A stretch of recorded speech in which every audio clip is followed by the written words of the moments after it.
আসসালামু আলাইকুম everyone, welcome back to my channel. আমার আজকের রেসিপিতে থাকছে আটার একটি ডিম দিয়ে তৈরি সকাল অথবা বিকেলের জন্য খুবই মজার একটি নাস্তার রেসিপি। চা বসিয়ে দিয়ে কিন্তু এই নাস্তাটি খুবই অল্প সময়ের মধ্যে তৈরি করে নিতে পারবেন, একদমই চটজলদি। তো রেসিপিটি তৈরি করার জন্য এখানে একটা মিক্সিং বোল নিয়েছি আর এখানে নিয়ে নিয়েছি একটা ডিম।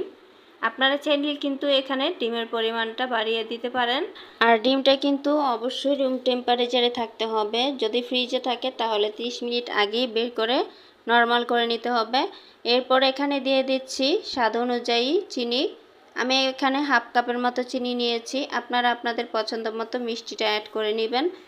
এখানে একটা কাঁটা চামচ নিয়েছি, কাঁটা চামচ দিয়ে ডিম আর চিনিটাকে ভালোভাবে বিট করে নেব।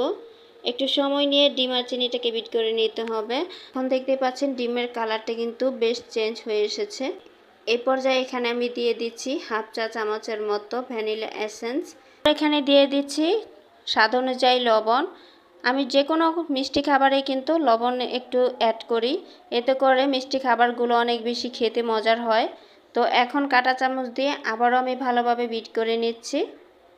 এখন এখানে দিয়ে দিচ্ছি 1 কাপ পরিমাণ আটা। এরপরে দিয়ে দিচ্ছি এখানে হাফ চা চামচ বেকিং পাউডার। এখন আমি কাঁটা চামচ দিয়ে আটার সঙ্গে ডিমটাকে ভালোভাবে মিশিয়ে নিচ্ছি। আমার আজকের এই রেসিপিটি যদি আপনাদের কাছে ভালো লাগে তাহলে প্লিজ ভিডিওতে একটা লাইক দিয়ে চ্যানেলটি সাবস্ক্রাইব করে আমার পাশেই থাকবেন। তো এই পর্যায়ে কিন্তু আমি কাঁটা চামচটা সরিয়ে নিচ্ছি। এখন আমি হাত দিয়ে আটার সঙ্গে ডিমটাকে ভালোভাবে মেখে নিব, একটা ডো তৈরি করে নিব। আরও কিছুটা আটা এখানে অ্যাড করে দিচ্ছি, একবারে দিব না, অল্প অল্প করে দিয়ে একটা ডো তৈরি করে নিতে হবে সফট। এখানে কিন্তু ডোটা তৈরি হয়ে গেছে। এখন এই ডোটা আমি রেখে দিচ্ছি 10 মিনিটের জন্য, রেস্টে রেখে দিব। 10 মিনিট পর হাতের মধ্যে কিছুটা তেল মেখে নিয়েছি। তেল মেখে নেওয়ার পর এখন আমি ডো থেকে কিছুটা ডো নিয়ে নিলাম। এভাবে ঘুরিয়ে ঘুরিয়ে কিন্তু খুব সুন্দরভাবে ডোটাকে ঘুরিয়ে ঘুরিয়ে একটা চাপ দিয়ে নাস্তাটা তৈরি করে নিব।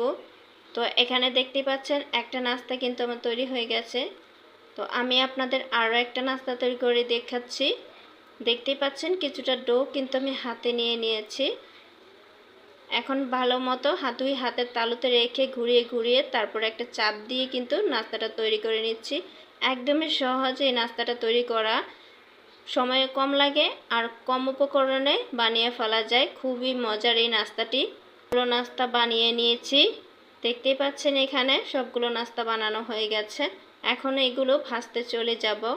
চুলায় একটা ফ্রাই প্যানে পরিমাণ মতো তেল আমি গরম করে নিয়েছি, আর তেলটা কিন্তু হালকা গরম করে নিতে হবে। তেলটা পুরোপুরি গরম করে নিলে কিন্তু নাস্তাটা দেওয়ার সাথে সাথেই উপরে একটা কালার চলে আসবে আর ভেতরে কিন্তু কাঁচা থেকে যাবে। আপনারা দেখেই কিন্তু বুঝতে পারছেন আমার তেলটা কতটুকু গরম করা আছে। তো এ পর্যায়ে কিন্তু চুলার আঁচটা আমার মিডিয়াম টু লো হিটে আছে। হাই হিটে রেখে নাস্তাগুলো একদমই ভাজা যাবে না, লো হিটে রেখেই কিন্তু নাস্তাগুলোকে ভেজে নিতে হবে। একটা পাশ হয়ে গেছে, এখন উল্টে দিচ্ছি।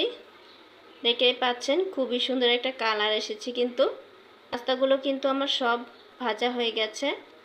এখন আমি নাস্তাগুলোকে একটা একটা করে উঠিয়ে নিব। দেখেই বুঝতে পারছেন কত সুন্দর একটা কালার এসেছে।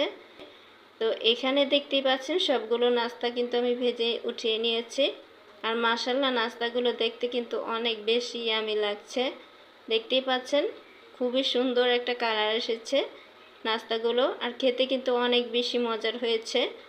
চা খাওয়ার জন্য কিন্তু আমাদের বিস্কিট তৈরি। এটা কিন্তু বিস্কিট অথবা কেক হিসেবেও কিন্তু আমরা চায়ের সঙ্গে খেতে পারি। আর একটা ভেঙে দেখিয়ে দিলাম, ভেতরে কিন্তু অনেক বেশি সফট আর উপরে কিন্তু অনেক বেশি ক্রিস্পি। বাসার ছোট বড় সবাই কিন্তু খুব পছন্দ করবে। আজকে তাহলে এখানেই বিদায় নিচ্ছি। সবাই অনেক বেশি ভালো থাকবেন। আল্লাহ হাফেজ।